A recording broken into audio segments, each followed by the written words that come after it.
as journalists interested in personal stories of people. Personal stories really sort of bring contemporary news or current affairs to life. And I really think it's an important way for us to build bridges, right? Person to person, you sort of dismantle stereotypes by building relationships with people and by knowing the other. And I think that's what's so compelling about short personal narrative, is that you're dipping into someone's life, and then you're dipping into somebody else's life, and then we leave it to the reader, because the reader is the one that has the most power here.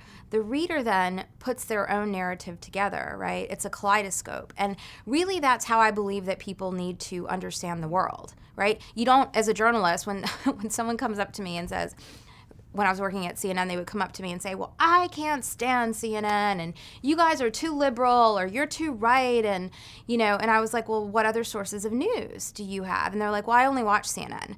And I think that Americans, or readers in general, need to read multiple sources to get information about a certain community or about a certain issue. And I think, again, this is why personal narratives and putting them together really helps.